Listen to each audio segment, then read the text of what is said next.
नमस्ते बच्चों, आप सभी का हमारे चैनल मास्टरमाइंड क्लासेस में आप सभी का स्वागत है। तो आज हम पढ़ेंगे एनसीईआरटी फिजिक्स 10 लाइट। तो हमने पिछले लेक्चर में देखा था दर्पण के बारे में, थोड़ा सा हमने चर्चा किया था। तो आज हम पढ़ेंगे सबसे प्रकाश के परावर्तन के नियम को जानेंगे, उसके बाद हम लोग दर्पण के बारे में चर्चा करेंगे। तो चलिए आज स्टार्ट करते हैं। प्रकाश के परावर्तन के नियम, लॉ क्या है। तो पहले हम जानेंगे कि परावर्तन जो होता है प्रकृति के अनुसार दो भागों में बांटा गया है। पहले देखिए, परावर्तक सतह की प्रकृति के अनुसार दो भागों में बांटा गया है। एक नियमित परिवर्तन, एक नियमित परावर्तन। क्या होता है तो देखिए लिखा है, जब प्रकाश की किरणें किसी चिकनी और चमकीली सतह पर जब पड़ती है तो वह नियमित रूप से परावर्तित होती है। तो ऐसे परावर्तन को कहते हैं नियमित परावर्तन। फिर से पढ़ लेते हैं।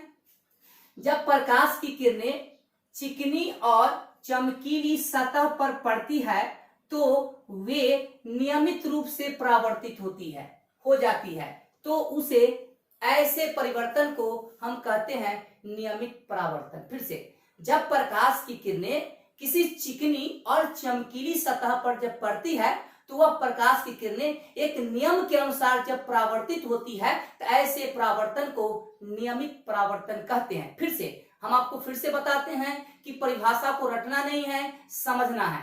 तो नियमित परावर्तन क्या होता है, जब प्रकाश की बहुत सी किरणें किसी चिकनी और चमकीली सतह पर पड़ती है तो ये सभी किरणें एक नियमित रूप से जब परावर्तित होने लगती है तो ऐसे परावर्तन को नियमित परावर्तन कहते हैं। फिर से, जब प्रकाश की बहुत सी किरणें किसी चिकनी और चमकीली सतह पर जब पड़ती है तो ये सभी किरणें एक नियम के मुताबिक जब नियम के मुताबिक परावर्तित होने लगती है तो ऐसे परावर्तन को नियमित परावर्तन कहते हैं। फिर से हम एक बार पढ़ लेते हैं। देखिए, जब प्रकाश की किरणें, मतलब जब प्रकाश की बहुत सी किरणें किसी चिकनी और चमकीली सतह पर जब पड़ती है तो ये सभी किरणें नियमित रूप से एक नियम के अनुसार जब परावर्तित होने लगती है तो ऐसे परावर्तन को नियमित परावर्तन कहते हैं। तो देखिए, जब प्रकाश की किरणें चिकनी और चमकीली सतह पर पड़ती है तो वे नियमित रूप से परावर्तित हो जाते हैं। तो ऐसे परावर्तन को नियमित परावर्तन कहते हैं। तो चलिए इसको हम समझ लेते हैं फिगर के माध्यम से।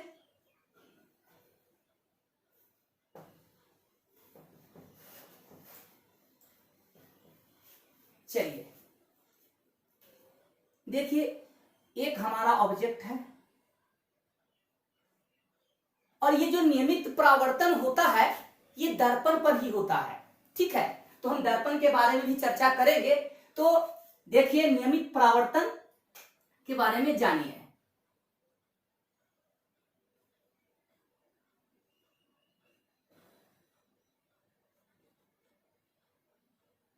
तो ये जो कोण बनेंगे और ये जो कोण बने हैं ये आपस में बराबर होते हैं। तो ऐसे परावर्तन को हम कहते हैं नियमित परावर्तन। अब आता है अनियमित परावर्तन। जब प्रकाश की किरणें किसी रुखरी और चमकीली सतह पर पड़ती है तो नियम के मुताबिक वह परावर्तित नहीं होती, मतलब नियम के विरुद्ध वह परावर्तित होती है। जैसे देखिए, जब प्रकाश की किरणें रुखरी और चमकीली सतह पर पड़ती है तो वे अनियमित रूप से, मतलब नियम के मुताबिक नहीं होती है, मतलब अनियमित रूप से परावर्तित हो जाती है। ऐसे परावर्तन को अनियमित, तो रुखरी और चिकनी मान लेते ये है। तो यहां पर जो होगा, यहां जो होगा, ये सब जो परावर्तन हो रहे हैं, ये सब जो परावर्तन हो रहे हैं ये नियमित नहीं है। ये क्या है, नियमित नहीं है। तो ऐसे परावर्तन को हम कहते हैं अनियमित परावर्तन। फिर से, जब प्रकाश की बहुत सी किरणें किसी रुखरी और चमकीली सतह पर पड़ती है तो वह अनियमित रूप से, अनियमित रूप का मतलब होता है नियम के विरुद्ध, नियम के विरुद्ध जब परावर्तित होती है तो ऐसे परावर्तन को हम अनियमित परावर्तन कहते हैं। तो ये क्या है, अनियमित परावर्तन का फिगर है और ये नियमित परावर्तन का फिगर है। अब देखिए, अब हम पढ़ेंगे, मेन हमारा उद्देश्य इस लेक्चर में होगा प्रकाश के परावर्तन के नियम को समझना और जो लॉ है उसके बारे में जानना। देखिए क्या कह रहा है, जब प्रकाश की किरणें किसी दर्पण के सतह पर, अब दर्पण, तो दर्पण के बारे में हम चर्चा करेंगे। तो जब प्रकाश की किरणें किसी दर्पण के सतह पर जब पड़ती है तो वह नियमित रूप से परावर्तित होती है। पहले ही हमने बताया था कि नियमित परावर्तन जो होता है वह दर्पण पर होता है, क्योंकि दर्पण चिकना भी होता है और चमकीला भी होता है। तो जब प्रकाश की किरणें किसी दर्पण के सतह पर पड़ती है तो वह नियमित रूप से क्या होती है, परावर्तित होती है। ऐसे को कहते हैं नियमित परावर्तन। देखिए क्या लिखा है, जब प्रकाश की किरण किसी दर्पण के सतह पर पड़ती हो तो निश्चित नियमानुसार, मतलब नियम के मुताबिक निश्चित नियमानुसार परावर्तित तो हो जाती है, जिसे प्रकाश का परावर्तन का नियम कहते हैं। यानी जब प्रकाश की किरण की दर्पण के सतह पर पड़ती है तो एक नियम के मुताबिक क्या होती है, परावर्तित होती है। इसी को कहते हैं प्रकाश के परावर्तन का नियम। तो प्रकाश के परावर्तन के दो नियम हैं, तो पहले हम समझते हैं, फिर हम इसके बारे में चर्चा करेंगे। तो इसके दो नियम हैं। इसके कितने नियम हैं, दो नियम हैं। पहला, अब देखिए हम दर्पण लेते हैं, समतल दर्पण। समतल दर्पण, जिस दर्पण की परावर्तक सतह का मतलब होता है कि जिस सतह पर प्रकाश पड़ रहा हो। जैसे मान लेते हैं ये बोर्ड है, इसका पीछे वाला भी सतह है, तो देखिए ये जो है इस पर क्या है, प्रकाश पड़ रहा है, तो हम इसको कहेंगे परावर्तक सतह। यानी जिस सतह पर प्रकाश पड़ता है, जिस सतह पर प्रकाश पड़ता है वैसे सतह को परावर्तक सतह कहते हैं। किसी भी ऑब्जेक्ट के दो सतह होते हैं, एक आगे का भाग और एक पीछे का भाग। तो जिस भाग पर प्रकाश की किरण पड़ती है उस सतह को हम बोलते हैं परावर्तक सतह। अब देखिए ये, अब दर्पण में क्या होता है कि दर्पण में दो सतह होते हैं, तो एक सतह क्या होता है, उसका रंगा होता है, सिल्वर से रंगा होता है।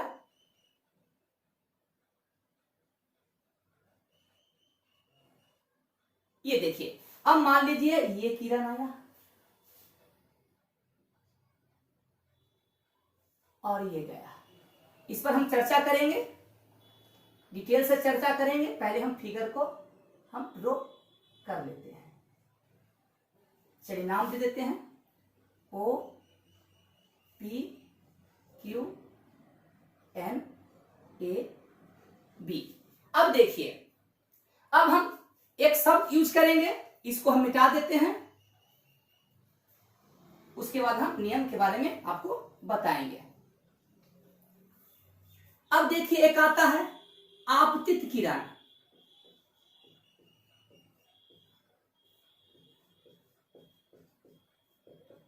किरण को हम परिभाषित कर लेते हैं। देखिए क्या बोलता है आपतित किरण, तो कहता है आने वाली जो किरण होती है, यानी जो किरण दर्पण के सतह पर पड़ती है, जो किरण प्रकाश किरण, जो किरण दर्पण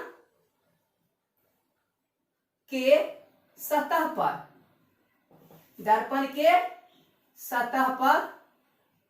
पड़ती है, जो किरण दर्पण के परावर्तक सतह, कर दीजिए दर्पण के परावर्तक सतह, जो किरण दर्पण के परावर्तक सतह पर पड़ती है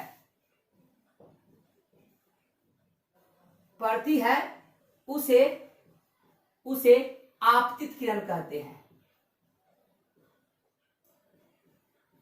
उसे आपतित किरण कहते हैं।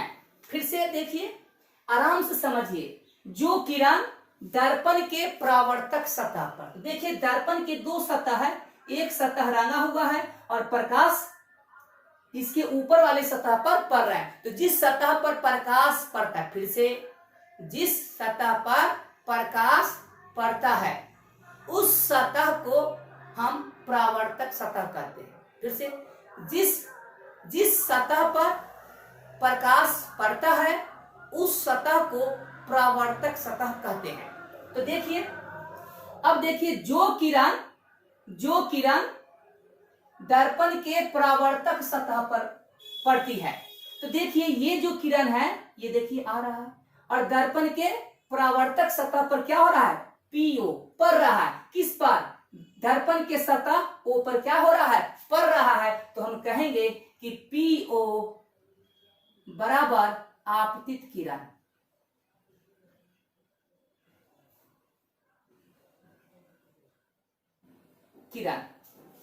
यानी परिभाषा समझ गए, ये अपनी परिभाषा है। जो किरण दर्पण के सतह पर पड़ती है, दर्पण के सतह पर पड़ती है, उस किरण को हम कहते हैं आपतित किरण। तो जो किरण दर्पण के परावर्तक सतह पर पड़ती है उसे आपतित किरण कहते हैं, यानी इसको कहते हैं आने वाली किरण को आपतित, जाने वाली किरण को परावर्तित, ऐसे भी आप समझ सकते हैं। अब देखिए, उसके बाद परावर्तित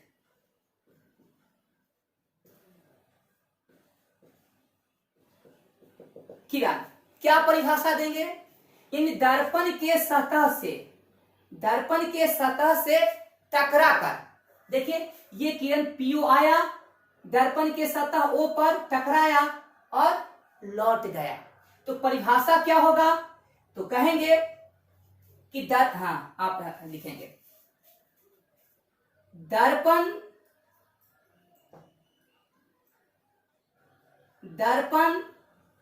के सतह से टकराकर लौटने वाली किरण को परावर्तित किरण कहते हैं। मतलब कि जब आपतित किरण दर्पण के सतह पर पड़ती है तो उसके सतह से टकराती है और फिर उसी माध्यम में लौट जाती है, मतलब लौटने वाली जो किरण है उसको हम कहते हैं परावर्तित किरण। तो परिभाषा देखिए, दर्पण के सतह से टकराकर लौटने वाली किरण को परावर्तित किरण कहते हैं। तो बताइए परावर्तित किरण क्या होगा बच्चों, यानी क्यू ओ लिखना गलत हो जाएगा क्योंकि इसमें डायरेक्शन ओ से क्यू की जो जा रहा है, तो ओ क्यू क्या हो जाएगा, परावर्तित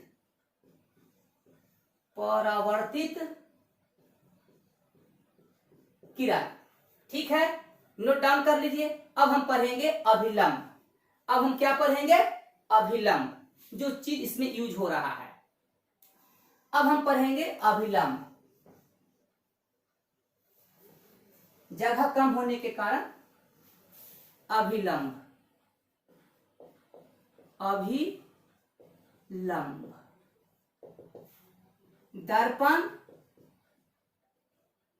दर्पण के सतह पर लंब रेखा को अभिलंब कहते हैं।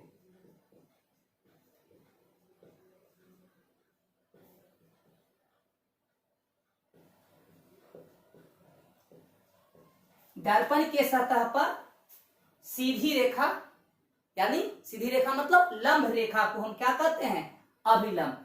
तो ओ एन अभिलंब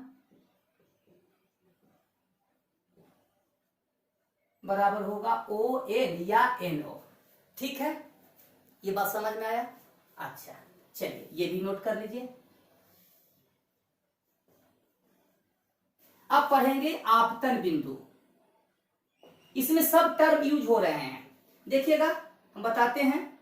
खैर मिटा गया, आपतन बिंदु ये सब नोट कर लीजिएगा।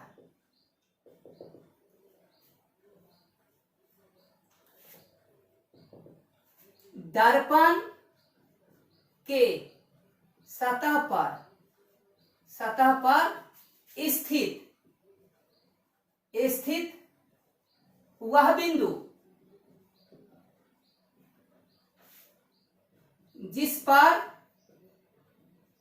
जिस पर आपतित किरणें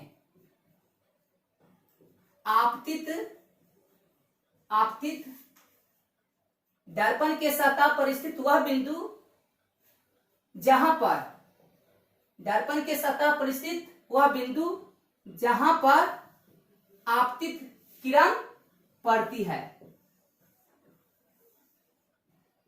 है उस बिंदु को आपतन बिंदु कहते हैं।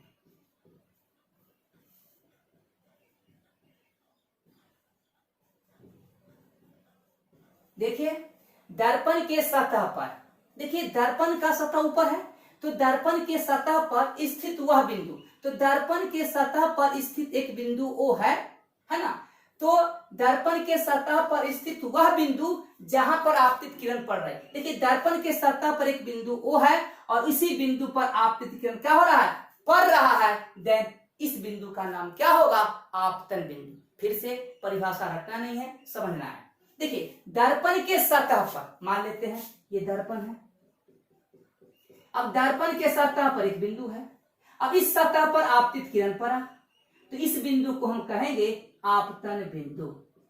क्या कहेंगे, आपतन बिंदु। तो दर्पण के सतह पर स्थित वह बिंदु जहां पर आपतित किरणें पड़ती है, देन उस बिंदु को हम आपतन बिंदु कहते हैं। चलिए इसको भी नोट डाउन कर लीजिए। अब हम पढ़ेंगे आगे, क्योंकि ये छोटी छोटी बात जब आप समझ जाइएगा तो प्रकाश के परावर्तन का जो नियम है ये आपको समझ में आ जाएगा। अब हम पढ़ेंगे आपतन कोण।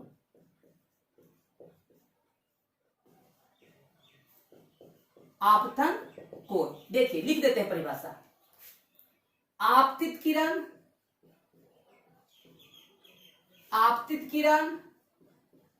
और आपतन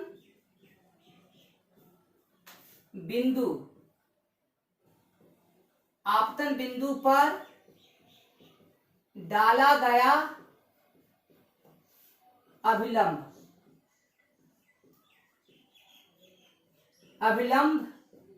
के बीच के कोण को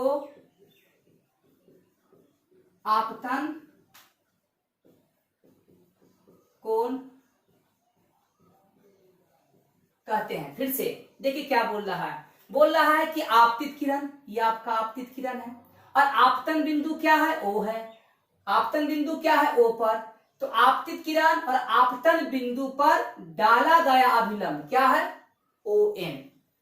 आपतन बिंदु पर डाला गया अभिलंब के बीच के कोण को, यानी सीधे सीधे आप देखिए आपतित किरण और अभिलंब के बीच का कोण, ये फिर से आपतित किरण और अभिलंब के बीच का कोण को आपतन कोण कहते हैं और इसे I से सूचित करते हैं। इसे I से सूचित करते हैं। जब तक आप परिभाषा नहीं समझिएगा आपसे याद नहीं होगा। तो आपतन कोण तो कहेंगे, सीधा सीधी आपको बताते हैं, आपतन कोण कहेंगे आपतित किरण और लंब के बीच का कोण। आपतित किरण और लंब के बीच का कोण आपतन कोण, इसको हम I से डिनोट करते हैं। ठीक है। अब परावर्तन कोण।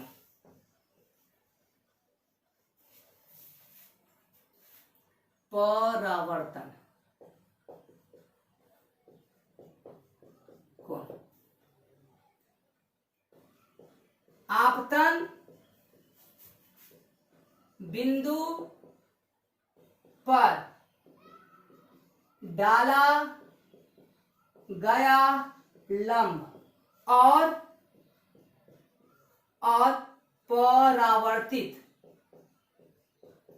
परावर्तित किरण के बीच के के कोण को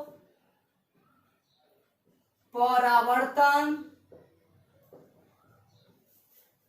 कोण कहते हैं। यानी आप सीधा सीधा समझिए, अभिलंब और परावर्तित किरण। ओ क्यू क्या है? परावर्तित किरण लिख देते हैं। ये आपका है आपतित किरण,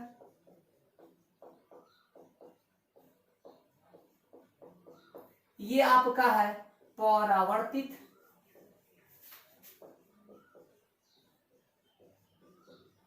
और ये आपका नॉर्मल मतलब अभिलंब। तो देखिए क्या बोला, देखिए ये कोण, ये देखिए ये जो कोण बन रहे हैं लंब और परावर्तित किरण, लंब और परावर्तित किरण के बीच का जो कोण होगा उसको हम परावर्तन का कोण कहेंगे। क्या कहेंगे? परावर्तन का कोण। यानी ऐसे ही बोल सकते हैं, परावर्तित किरण और आपतन बिंदु पर, परावर्तित किरण और आपतन बिंदु पर डाला गया जो अभिलंब है, ये आपका ओ एन या एन ओ के बीच का जो कोण होगा ये हमारा कहलाएगा परावर्तन का कोण, और इसको हम स्मॉल आर से सूचित करते हैं। समझ में आया? क्या बोलेंगे? कहेंगे परावर्तित किरण और लंब के बीच का कोण, सीधा सीधा। ठीक है, ये भी हो गया। अब हम इसके लॉ को जानेंगे। पहला लॉ क्या बोलता है? बोला है कि आपतित किरण, आपतित किरण कॉमा परावर्तित, परावर्तित किरण और आपतन बिंदु पर डाला गया अभिलंब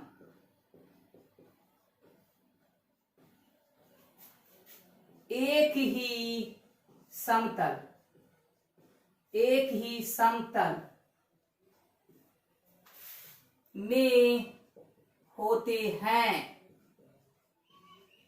अब देखिए इसका मीनिंग क्या बोल रहा है, हम आपको समझाने की कोशिश कर रहे हैं परिभाषा के मीनिंग को। देखिए क्या कह रहा है कि आपतित किरण, परावर्तित किरण और आपतन बिंदु पर डाला गया लंब तीनों एक ही तल पर होते हैं। अब देखिए हमारे हाथ को देखिए, अब मान लीजिए ये, मान लीजिए कि ये किरण आया, ये एक ही प्लेन है, ये किरण आया, ऐसे आया, ऐसे गया, और ये हमारा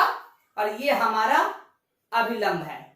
तो हम कहेंगे कि ये तीनों क्या है? एक ही तल में है। लेकिन अगर ये ऐसे हो जाए तो हम कहेंगे कि ये तीनों एक तल में नहीं है, क्योंकि ये दूसरा तल में चला जाएगा। यानी कहने का मतलब ये हथेली ऐसे आया, प्रकाश ऐसे आया, फिर ऐसे आने के बाद ऐसे आया, फिर ऐसे गया, और ये एक ही प्लेन में, कहने का मतलब एक ही प्लेन में होना। ये आया, फिर ये गया, फिर ये अभिलंब एक ही। लेकिन जब यही ऐसे निकल जाए तो हम ये एक ही तल में नहीं होंगे। यानी कहने का मतलब बोला कि आपतित किरण, परावर्तित किरण और आपतन बिंदु पर डाला गया अभिलंब तीनों एक ही प्लेन में होते हैं। यानी तीनों जो होगा ये आपतित किरण, परावर्तित किरण और आपतन बिंदु ओ पर जो डाला गया लंब ये एक ही समतल में होंगे, एक ही तल में होंगे। बता दिया, आपको समझा दिया। दूसरा लॉ क्या कहता है? दूसरा लॉ कहता है, ये पहला लॉ हो गया, अब दूसरा लॉ को समझिए। दूसरा लॉ बोलता है, दूसरा लॉ आपतन कोण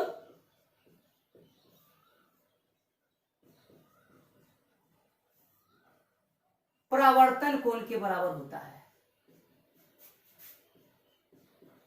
कोण यानी जितना ये एंगल आई होगा उतना ही आर होगा। यानी कोण आई बराबर कोण आर, कोण आई बराबर आर। अब देखिए अगर आपका मान लीजिए कि जो आपतित किरण है ये लंब पर संपाती हो जाए तो इस केस में इसका मान 0, इसका मान भी 0 हो जाएगा। ठीक है, चलिए इसको भी समझ गए। अब हम पढ़ेंगे प्रतिबिंब। हमने पहले चर्चा किया था पिछले लेक्चर में छाया और प्रतिबिंब, छाया और प्रतिबिंब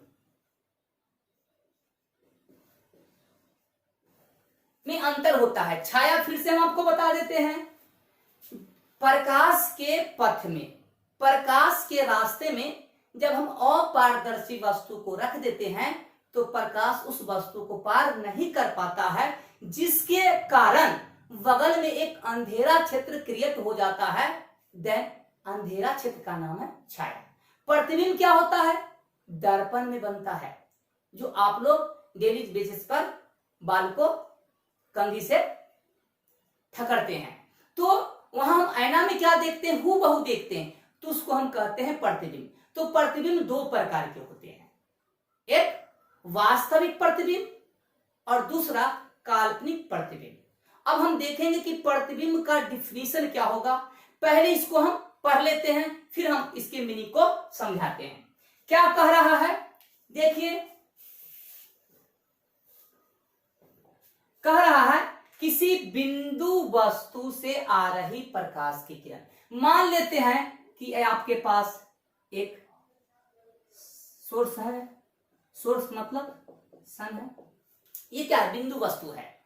क्या कह रहा है? और मान लेते हैं कि आपके पास एक मिरर है, मान लेते हैं दर्पण है, ठीक है।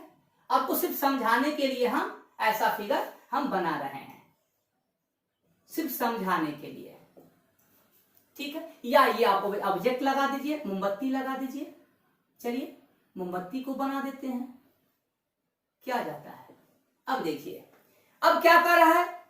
किसी बिंदु वस्तु से आ रही प्रकाश की किरणें, मान लेते आया, आया, गया, बहुत से गया, ठीक है। अब देखिए, अभी फिगर को हम क्लियर नहीं कर रहे हैं, अभी सिर्फ हम आपको समझा देते हैं परिभाषा, उस तक फिगर क्लियर करेंगे। किसी बिंदु वस्तु से आ रही प्रकाश की किरणें परावर्तन, तो परावर्तन कहां होता है? किस पर होता है? दर्पण पर। परावर्तन या अपवर्तन के बाद, अपवर्तन कहां होगा? लेंस में होगा। किसी बिंदु वस्तु से आ रही प्रकाश की किरणें परावर्तन या अपवर्तन के बाद जिस एक बिंदु पर वास्तविक रूप से मिलती है या काल्पनिक रूप से, या उस बिंदु से काल्पनिक रूप से निकलती हुई प्रतीत होती है, देन वह बिंदु उस वस्तु का क्या होगा? प्रतिबिंब होगा। मान लेते हैं ये आपका ऐसे गया, ऐसे, और ये ऐसे गया। अब देखिए, तो अब ध्यान से देखिएगा कि प्रतिबिंब बन गया। ये कैसा बना? उल्टा। देन इसी को कहते हैं वास्तविक प्रतिबिंब। यानी किसी बिंदु वस्तु से आ रही प्रकाश की किरणें परावर्तन क्रिया हो या अपवर्तन क्रिया के बाद जिस एक बिंदु पर वास्तविक रूप से मिलती है या उस बिंदु से काल्पनिक रूप से निकलती हुई प्रतीत होती है, देन उस बिंदु का क्या होगा? प्रतिबिंब होगा, ठीक है। तो ये प्रतिबिंब बन गया। और ध्यान से देखिएगा, जब हम आगे जब पढ़ेंगे तो प्रतिबिंब कहां बनेगा? जहां पर दो गो परावर्तित किरण या अपवर्तित किरण कटे। तो देखिए, ये देखिए किसमें, ये आपका ये परावर्तित किरण है, दर्पण के सतह पर पड़ा, फिर ये परावर्तित हो गया। देखिए, ये किरण परावर्तित किरण है, यहां पड़ा, दर्पण के सतह पर परावर्तित हो गए। अब देखिए, जहां पर दो गो परावर्तित किरण कटेगा वह उस बिंदु का प्रतिबिंब होगा। तो ये मोमबत्ती का होगा और इसका देखिए नीचे का भाग, तो इससे ही प्रकाश चलेंगे, आगे हम पढ़ेंगे, रिटर्न हो जाएगा। तो ये इसका क्या बन जाएगा? पैर का बन जाएगा प्रतिबिंब। तो प्रतिबिंब समझ गए परिभाषा? किसी बिंदु वस्तु से आ रही प्रकाश की किरणें परावर्तन या अपवर्तन क्रिया के बाद जिस एक बिंदु पर वास्तविक रूप से मिलती है या उस बिंदु से काल्पनिक रूप से प्रतीत होती है, देन उस बिंदु को, उस वस्तु का क्या कहते हैं? प्रतिबिंब कहते हैं। वही परिभाषा लिखा हुआ है। अब देखिए एक आपको बना के दिखाते हैं। मान लीजिए ये आपका समतल दर्पण है, प्लेन मिरर। अब देखिए काल्पनिक प्रतिबिंब बना रहे हैं, आप खुद कर सकते हैं, खुद कर सकते हैं। चलिए अब मान लेते हैं एक ऑब्जेक्ट रखा हुआ है, एक ऑब्जेक्ट है, नाम दे दीजिए ए बी। फिर ध्यान देंगे कि समतल दर्पण द्वारा बने प्रतिबिंब की विशेषता क्या है, उसके बारे में भी हम चर्चा करेंगे। अब देखिए ये समतल दर्पण है, प्रकाश गया, रिफ्लेक्ट हुआ, आइए और ये प्रकाश गया, ये रिफ्लेक्ट हुआ, इसी प्रकार। अब देखिए अब हम इस प्रकाश के रास्ते में हम आंख रख देंगे, जैसे ही प्रकाश आंख पर पहुंचेगा तो आंख इसी प्रकाश के रास्ते में सीधा देखेगा, तो सीधा देखेगा, सीधा देखेगा। देखिए बना रहे हैं फिगर, फिर देखिए, फिर देखिए, ये बन गया, ये आपका प्रतिबिंब बन गया। इसको बोलेंगे काल्पनिक प्रतिबिंब, दर्पण के पीछे बनता है। चलिए इसकी भी चर्चा कर दिया। अब हम पढ़ेंगे प्रतिबिंब दो प्रकार के होते हैं, एक वास्तविक प्रतिबिंब, तो इसी प्रतिबिंब की परिभाषा में लिखा हुआ है। कैसे बोलेंगे, किसी बिंदु वस्तु से आ रही प्रकाश की किरणें परावर्तन या अपवर्तन क्रिया के बाद, अपवर्तन या परावर्तन क्रिया के बाद जिस एक बिंदु पर वास्तविक रूप से मिलती है, देन उस बिंदु को, उस वस्तु का वास्तविक प्रतिबिंब करेंगे। यानी मिलती है, उसके बाद कहेंगे उस बिंदु को, जैसे यहां लिखा है, उस बिंदु वस्तु का क्या कहलाता है, प्रतिबिंब कहलाता है। काल्पनिक का क्या परिभाषा होगा, इसको हटा देना है, जिस एक बिंदु पर, बिंदु से यहां से हटा देंगे, अपवर्तन क्रिया के बाद उस बिंदु से काल्पनिक रूप से निकलती हुई प्रतीत होती है, तो उस बिंदु को, उस बिंदु वस्तु का काल्पनिक प्रतिबिंब कहते हैं। तो प्रतिबिंब दो प्रकार के होते हैं, एक वास्तविक और एक काल्पनिक। अब हम वास्तविक प्रतिबिंब दो प्रकार के होते हैं, सॉरी काल्पनिक प्रतिबिंब दो प्रकार के होते हैं, वास्तविक और काल्पनिक। अब हम पढ़ेंगे कि वास्तविक और काल्पनिक प्रतिबिंब में क्या अंतर है। देखिए अंतर को भी लिख देते हैं। वास्तविक जगह नहीं होने के कारण हम आपको बोर्ड पर लिख देते हैं। वास्तविक प्रतिबिंब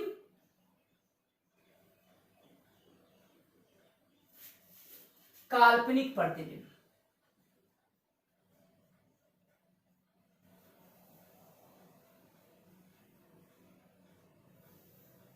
बिंब, तो देखिए आपको हम बोल देते हैं वास्तविक प्रतिबिंब, वास्तविक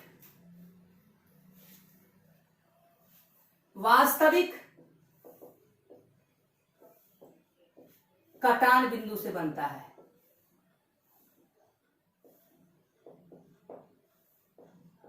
से बनता है। काल्पनिक प्रतिबिंब आपको बोल देते हैं, काल्पनिक प्रतिबिंब काल्पनिक किरणों के कटान से बनता है। वास्तविक प्रतिबिंब वास्तविक किरणों के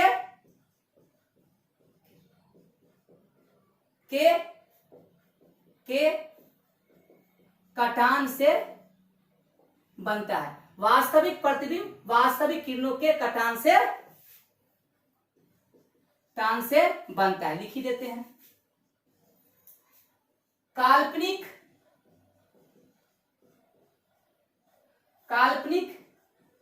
किरणों के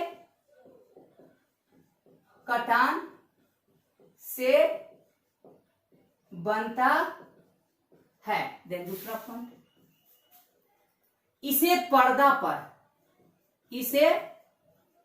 पर्दे पर प्राप्त किया जा सकता है, इसे पर्दा पर प्राप्त किया जा सकता है। इसे पर्दे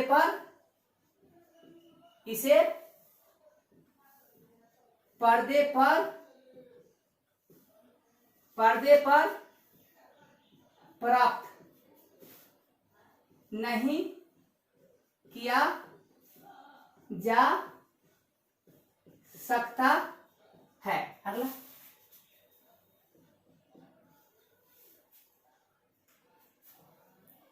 वास्तविक प्रतिबिंब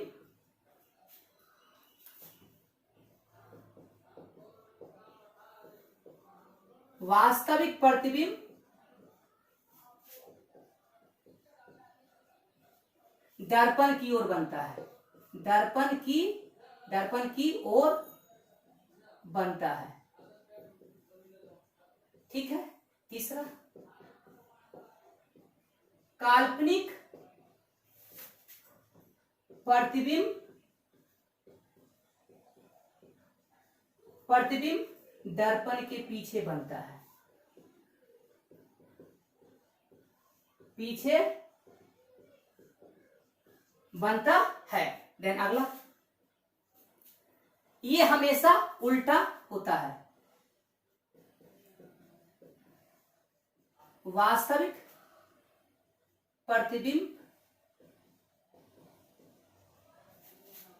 उल्टा होता है, उल्टा बनता है, उल्टा होता है। चौथा, काल्पनिक प्रतिबिंब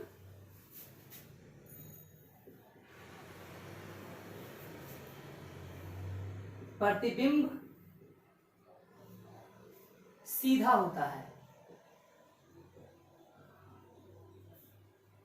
ये और भी पॉइंट होंगे, चलिए इसको नोट कर लीजिए, 2 नंबर के परीक्षा में पूछे जाते हैं। चलिए,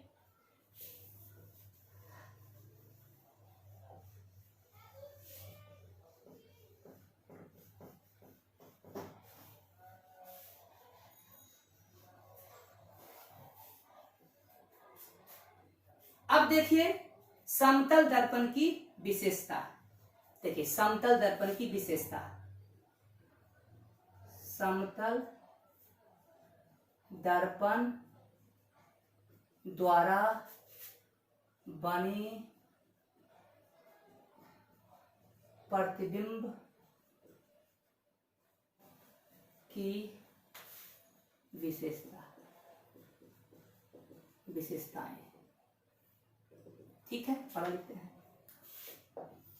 पहला, ये हमेशा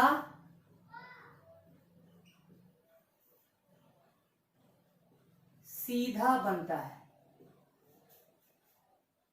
है। दूसरा, ये हमेशा काल्पनिक होता है।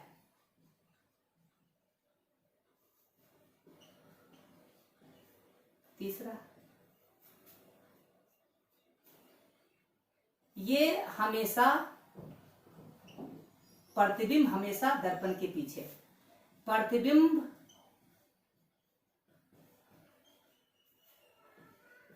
दर्पण के पीछे बनता है। चौथा, इसे पर्दे पर प्राप्त नहीं किया जा सकता है। अगला, पांचवा,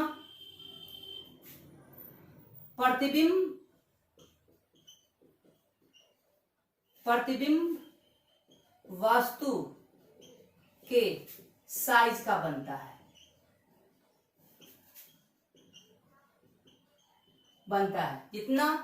जितनी बड़ी वस्तु होती है दर्पण के पीछे उतना ही ऊंचाई की प्रतिबिंब बनती है। छठा,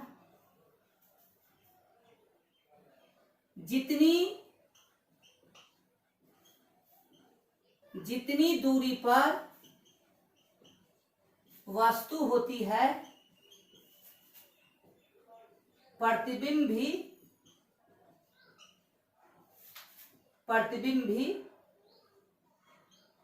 दर्पण के पीछे उतनी ही दूरी पर बनती है। चौथा, ये चौथा आपका क्या कहा, ये चौथा आपका होता है प्रतिबिंब पार्श्व विपरिवर्तन बनाता है। ये बहुत इंपॉर्टेंट है। यानी जब आप ऐना जो आपके घर पे होते हैं, ये समतल दर्पण होते हैं। देखिएगा, अगर आप बायां हाथ देखिएगा तो आपके दर्पण में दायां हाथ दिखेगा।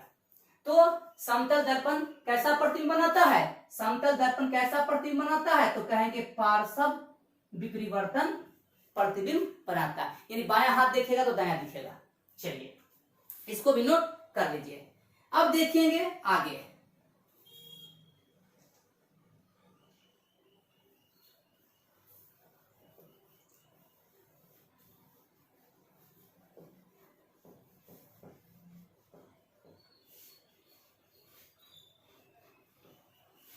अब प्रतिबिंब का विपरिवर्तन के बारे में समझ जाते हैं। जब किसी वस्तु का प्रतिबिंब, जब किसी वस्तु का ऊपरी भाग का प्रतिबिंब निचले भाग पर, देखिए ये हमारा एक ऑब्जेक्ट है, ये हमारा क्या है, ऑब्जेक्ट है। इसके ऊपरी भाग का प्रतिबिंब निचले भाग पे बने और निचले भाग का प्रतिबिंब ऊपरी भाग में बने, ऊपरी भाग में बने, तो ऐसे प्रतिबिंब को कहते हैं विपरिवर्तन। विपरिवर्तन, देखिए क्या बोला, जब किसी वस्तु के ऊपरी भाग का प्रतिबिंब निचले भाग तथा निचले भाग का प्रतिबिंब ऊपरी भाग में दिखाई पड़ता है, ऐसे प्रतिबिंब को कहते हैं विपरिवर्तन। विपरिवर्तन, तो देखिए, यानी देखिए ये आपका P मान लीजिए, P लिखा हुआ है, तो P का देखिए ऊपरी भाग का प्रतिबिंब निचले भाग में, ये डंडा देखिए नीचे है तो ऊपर बन रहा है, तो हम क्या बोलेंगे कि प्रतिबिंब कैसा है, विपरिवर्तन है। विपरिवर्तन है, ठीक है। और ये जो होता है ये क्षैतिज अक्ष पर 180 डिग्री घूमता है। तो आपसे पूछ देगा क्वेश्चन कि बताइए कि प्रतिबिंब का विपरिवर्तन क्षैतिज अक्ष से कितना डिग्री पर घूमता है, 180 डिग्री पर, ठीक है। तो विपरिवर्तन क्या होता है, जब किसी वस्तु के ऊपरी भाग का प्रतिबिंब निचली भाग में बने और निचली भाग का प्रतिबिंब ऊपरी भाग में बने, तो ऐसे प्रतिबिंब को बोलते हैं विपरिवर्तन। फिर से देखिए, ये आपका P है, P का देखिए ऊपरी भाग का प्रतिबिंब नीचे बना, नीचे भाग का प्रतिबिंब ऊपर बना, तो कहेंगे प्रतिबिंब जो है हमारा विपरिवर्तन है। और प्रतिबिंब विपरिवर्तन कब बनता है, जब वस्तु को क्षैतिज अक्ष के साथ 180 डिग्री घुमाएंगे तो जो प्रतिबिंब बनेगा वह विपरिवर्तन होगा, ठीक है। अब देखिए प्रतिबिंब का पार्श्व विपरिवर्तन, ये समतल दर्पण में ऐसे होते हैं, जैसे दायां हाथ देखिएगा दर्पण में तो बायां दिखेगा। अब करके देखिएगा, तो देखिए क्या बोला, जब वस्तु के दायां भाग का प्रतिबिंब बाएं भाग में और बाएं भाग का प्रतिबिंब दाएं भाग में, तो देखिए अब ध्यान से देखिए, P, ये जो P लिखा हुआ है अब देखिए दाहिने हाथ में है, अब ये देखिए P क्या है, बाएं हाथ में बन रहा है। यानी जब वस्तु के दायां भाग का प्रतिबिंब बाएं भाग में और बाएं भाग का प्रतिबिंब दाएं भाग में बनता है, यानी बायां का दायां, बायां का दायां और दायां का बायां, ऐसे प्रतिबिंब को कहते हैं पार्श्व विपरिवर्तन। और ये किस दर्पण बनता है, ध्यान से, समतल दर्पण में। ध्यान रखिएगा, ऑब्जेक्टिव पूछा जाता है एग्जाम में। तो पार्श्व विपरिवर्तन क्या होता है, जब किसी वस्तु के बायां भाग का प्रतिबिंब दायां भाग में और दायां भाग का प्रतिबिंब बायां भाग में अगर बनता हो तो ऐसे प्रतिबिंब को पार्श्व विपरिवर्तन कहते हैं। ये लंबवत 180 डिग्री पर घूमेगा, परपेंडिकुलर 180, यानी ये जो y एक्सिस है, ये जो y एक्सिस है इसको 180 डिग्री रोटेट करेंगे तो हमारा प्रतिबिंब जो बनेगा वह प्रतिबिंब कहलाएगा पार्श्व विपरिवर्तन। तो पूछेगा कि पार्श्व विपरिवर्तन जो प्रतिबिंब बनता है तो y अक्ष को कितने डिग्री पर, उस वस्तु को y अक्ष के मुताबिक कितने डिग्री पर घुमाएंगे, 180 डिग्री पर। चलिए इसको भी मिटा देते हैं। अभी इसमें थोड़ा क्लास लंबा होगा क्योंकि ये तो बोर्ड भर गया है, इसके बाद फिर हम आपको समझाएंगे। तो टाइम कम लगने के लिए हम बोर्ड पर लिखा हुआ आपको दिखता है। अब देखिए, अब आपका समझिए, तो अब आपका 10th का सिलेबस अब आपका यहां से स्टार्ट हो रहा है।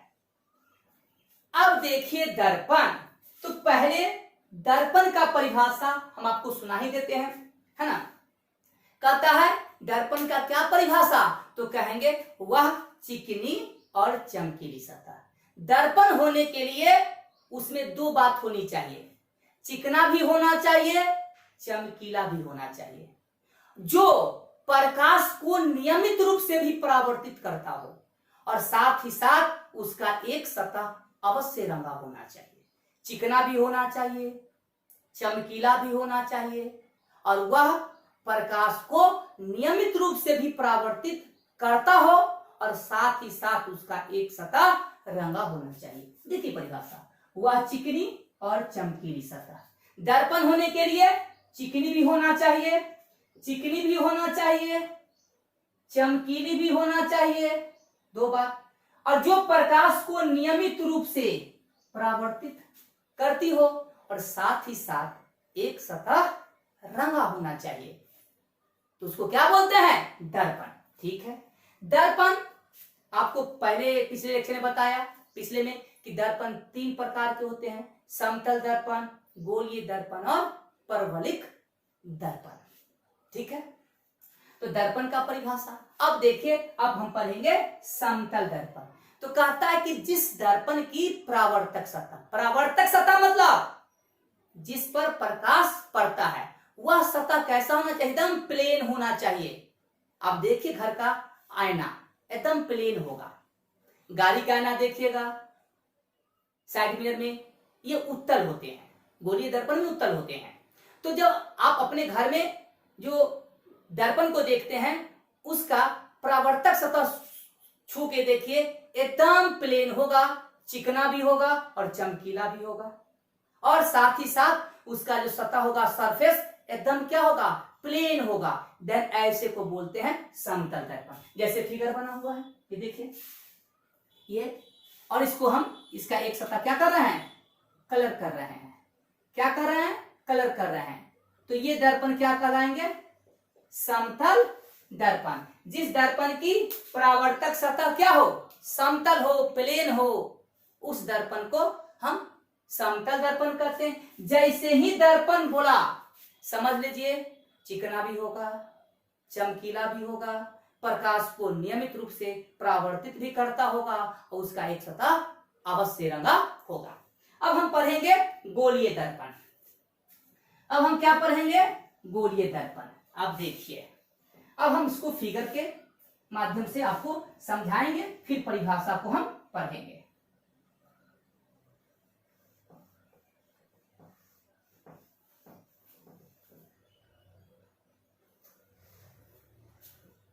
अब देखिए, ये आपका एक गोला है, क्या है, गोला है, सर्कल नहीं है, गोला, बॉल। ये कांच है, ये क्या है, कांच है। तो बताइए इसका कहीं ना कहीं सेंटर होगा। चलिए एक सेंटर लेते हैं, क्या लिया, एक सेंटर लिया। अब देखिए, अब हम क्या काम करते, इसको हम रंग रहे हैं, सॉरी काला से रंग देते हैं, इसके सतह को हम रंग देते हैं।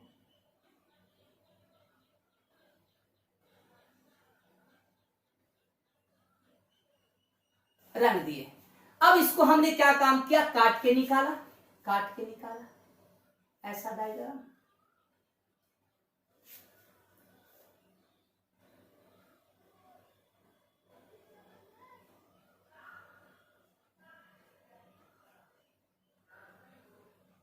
ठीक है, अब कोई बच्चा कहेगा कि हम इधर से रंग देंगे,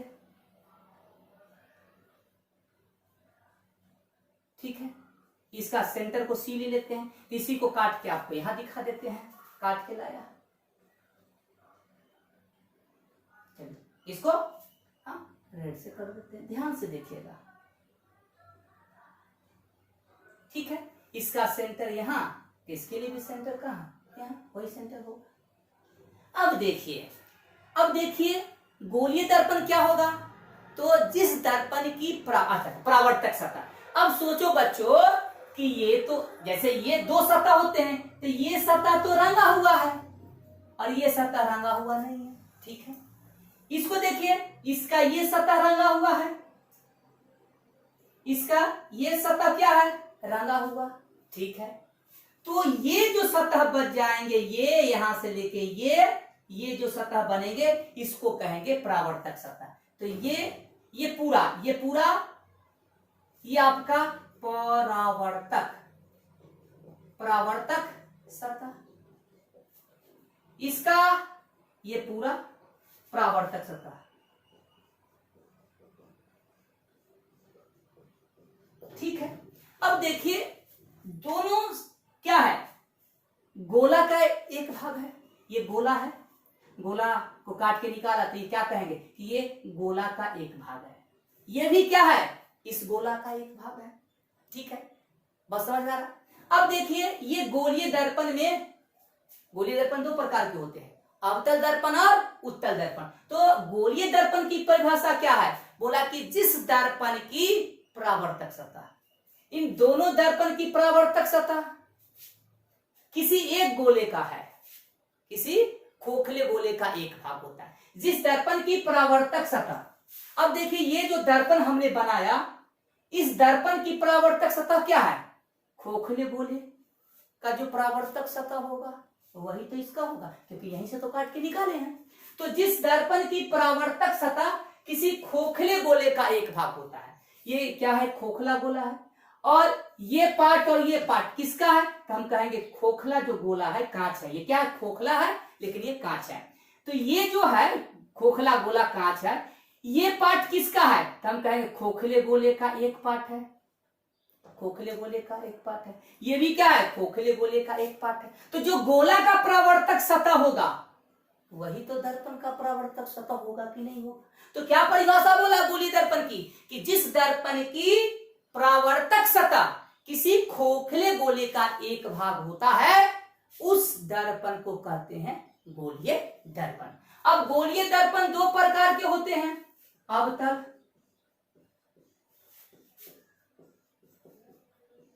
दर्पण और उत्तल दर्पण।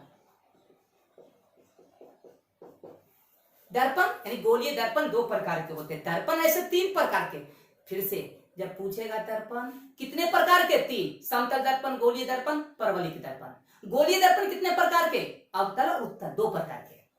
तो अब गोलीय दर्पण समझे तो हम कहेंगे क्या है, तो कहेंगे गोलीय दर्पण किसी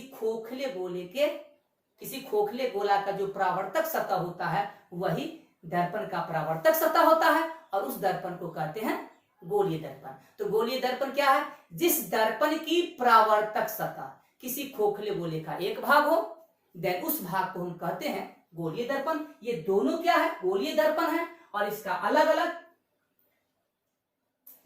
फिगर दिख रहा है। तो गोलीय दर्पण में ये हो जाएगा अवतल और ये हो जाएगा उत्तल। अब उसकी परिभाषा सीखेंगे।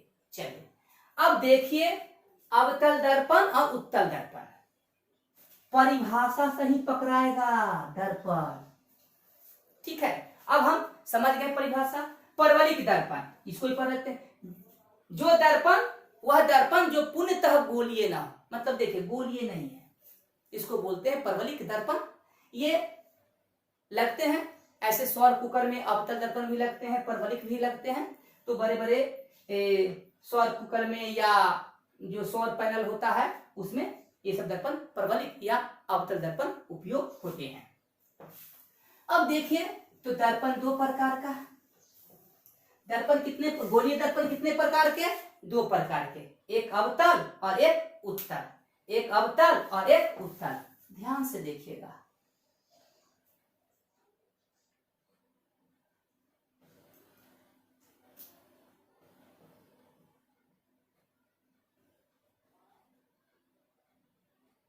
चलिए गोला भी बना देते हैं ताकि आपको समझ में आएगा। इधर से रंग दिया, कोई बोला बाहर से रंगेंगे, कोई बोला अंदर से रंगेंगे। ये सेंटर सी से। अच्छा, अब बोलेगा गोलीय दर्पण का वक्रता केंद्र, तो जो गोला का केंद्र होगा वही गोलीय दर्पण का वक्रता केंद्र होगा। अब देखिए इसका बताइए सी, ये होगा। ठीक है, अगर इसको काट के निकालेंगे बच्चों,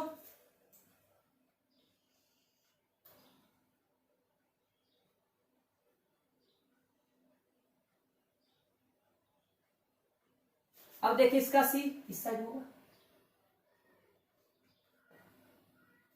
अब देखिए ये गुफा टाइप का है, गुफा टाइप का।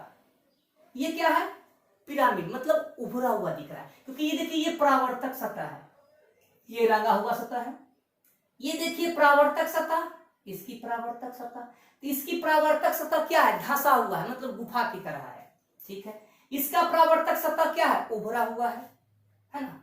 ठीक है, अब इस परिभाषा को ध्यान से देखिएगा। अवतल दर्पण लिख देते हैं, इसको आप बारीकी से यहां से आपका समझिए कि आपका 10th का फिजिक्स स्टार्ट हो चुका है। चलिए अब देखिए, ध्यान से लिख देते हैं, जिस दर्पण की, ये अवतल, जिस दर्पण की परावर्तक सतह, जिस दर्पण की परावर्तक सतह उभरी हो अर्थात,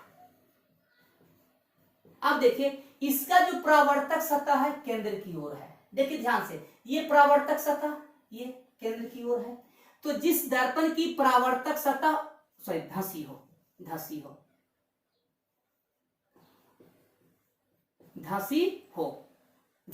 धंसा हुआ है, गुफा की तरह। तो जिस दर्पण की परावर्तक सतह धंसी हो अर्थात केंद्र की ओर हो, उसे अवतल दर्पण कहते हैं।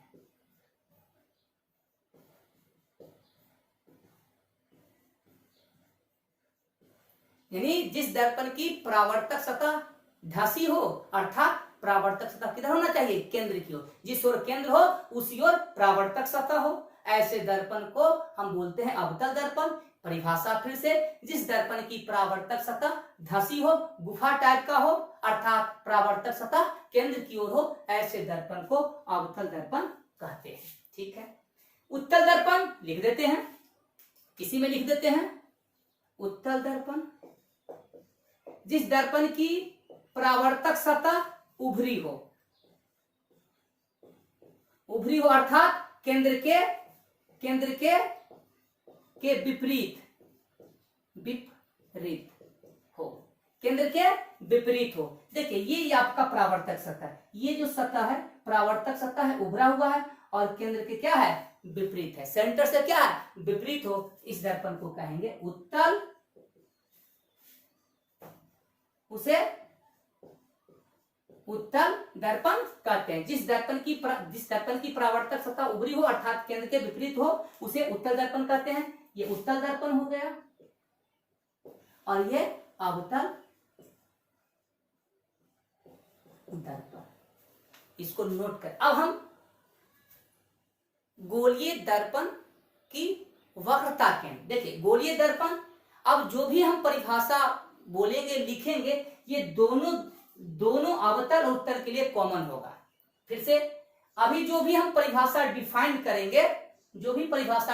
करेंगे ये दोनों दर्पण के लिए सेम होगा। ठीक है, चलिए अब हम मेन चीज आपको हम बताते हैं।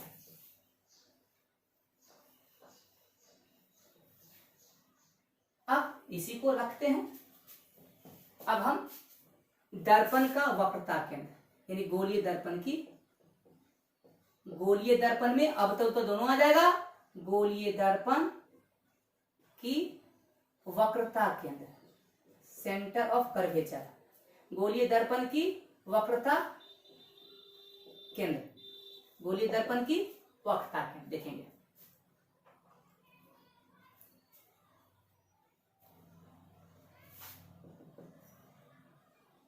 लिखेंगे जिस, हाँ लिखेंगे गोलीय दर्पण की वक्रता केंद्र, परिभाषा देख लेते हैं। हाँ, गोलीय दर्पण, गोलीय दर्पण जिस खोखले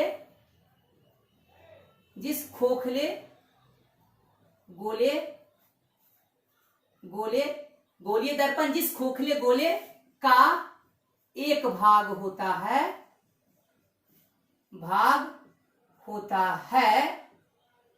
उस गोले के केंद्र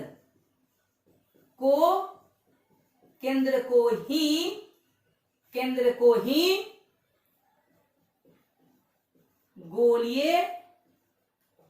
गोलीय दर्पण का वक्रता केंद्र होता है।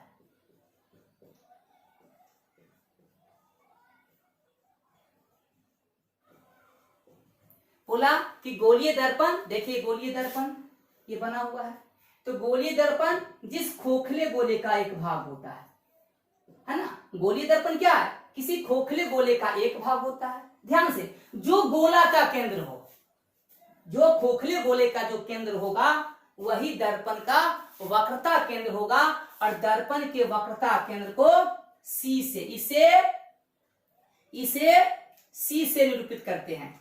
इसे C से सूचित करते हैं। फिर से गोलीय दर्पण का वक्रता केंद्र क्या होगा? सीधा कहेंगे जो गोला का केंद्र होगा, जो गोला का केंद्र होगा वही गोलीय दर्पण का वक्रता केंद्र होगा। इसे क्या चीज से सूचित करते हैं? C से सूचित करते हैं, C से सूचित कर देते हैं। अब देखिए ये गोलीय दर्पण के लिए सब चल रहा है। किसके लिए चल रहा है बच्चों? गोलीय दर्पण के लिए। अब दर्पण का ध्रुव,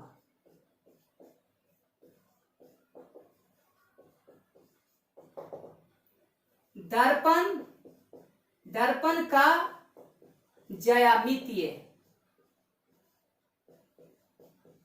दर्पण का ज्यामितीय केंद्र को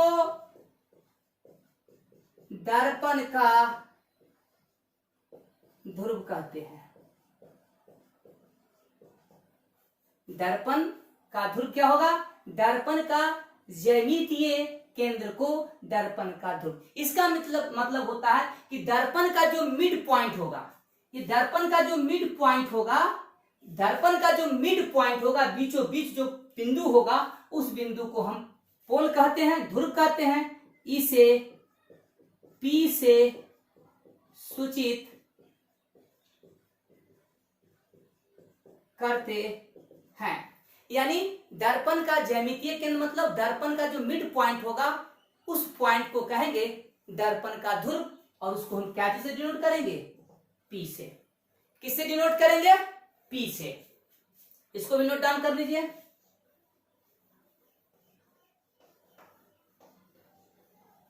प्रधान अक्ष या मुख्य अक्ष, प्रधान अक्ष,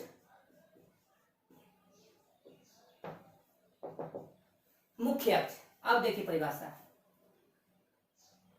दर्पण के ध्रुव और वक्रता केंद्र को मिलाने वाली रेखा दर्पण का मुख्य अक्ष या प्रधान अक्ष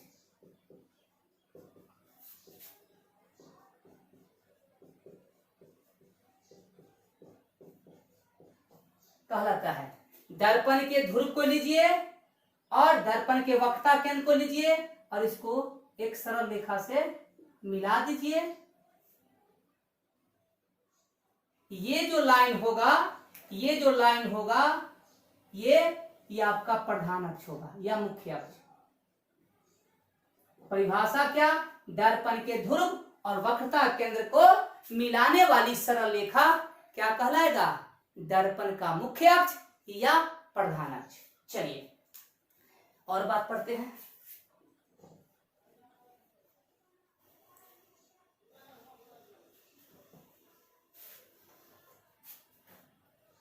वक्रता त्रिज्या किसका, दर्पण का, बोलिए दर्पण का। वक्रता त्रिज्या, ठीक है। देखिए ध्यान से देखिए, दर्पण के ध्रुव और वक्रता केंद्र के बीच की दूरी, अगर आप ध्यान से देखिए, ये आपका गोला है और ये आपका केंद्र है, तो ये क्या कहलाएगा, डिस्टेंस, रेडियस, क्या कहलाएगा, त्रिज्या। तो दर्पण के ध्रुव और वक्रता केंद्र के बीच की दूरी, दर्पण के ध्रुव और वक्रता केंद्र के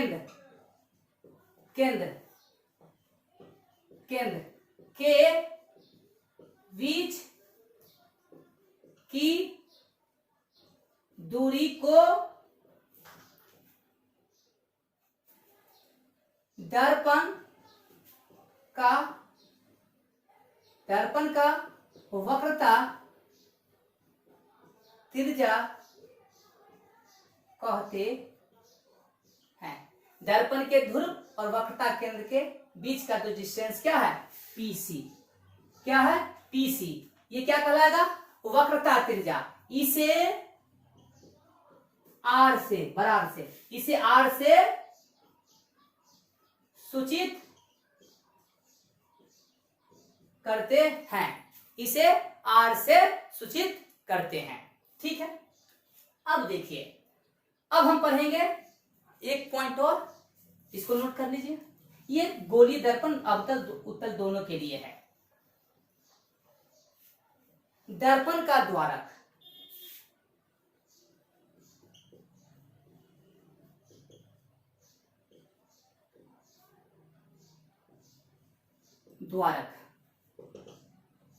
देखिए, अब देखिए, लिख देते परिभाषा तब चल रहा है। दर्पण की चौड़ाई को दर्पण का द्वारक, अब देखिए ये परिभाषा आपको समझ में कितने बच्चों को नहीं आता है, ठीक है। अब हम समझाते हैं।